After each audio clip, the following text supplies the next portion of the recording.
շատ հստակ հայտարարված է, որ Հայաստանը դուրս է գալու ԵԱՏՄ-ից եւ սա այլևս հստակ դիրքորոշում է։ Հայաստանի նկատմամբ իրականացվում են ծանր պատժամիջոցներ։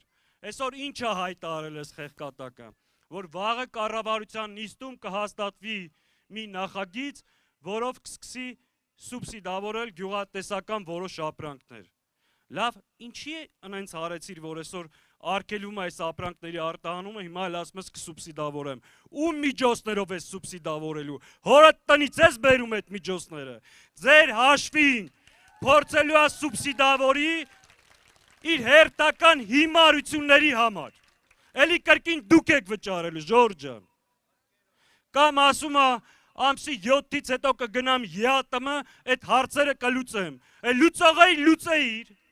Տեսել են քո լուծածը, լավա չգնաս, չբանակցես, քո բանակցելու արդյունքում էլի հանձնելու ես։ Նիկոլ Փաշինյանը 3 բան գիտի լավ անել. գործ տալ, գործ սարքել ու հանձնել։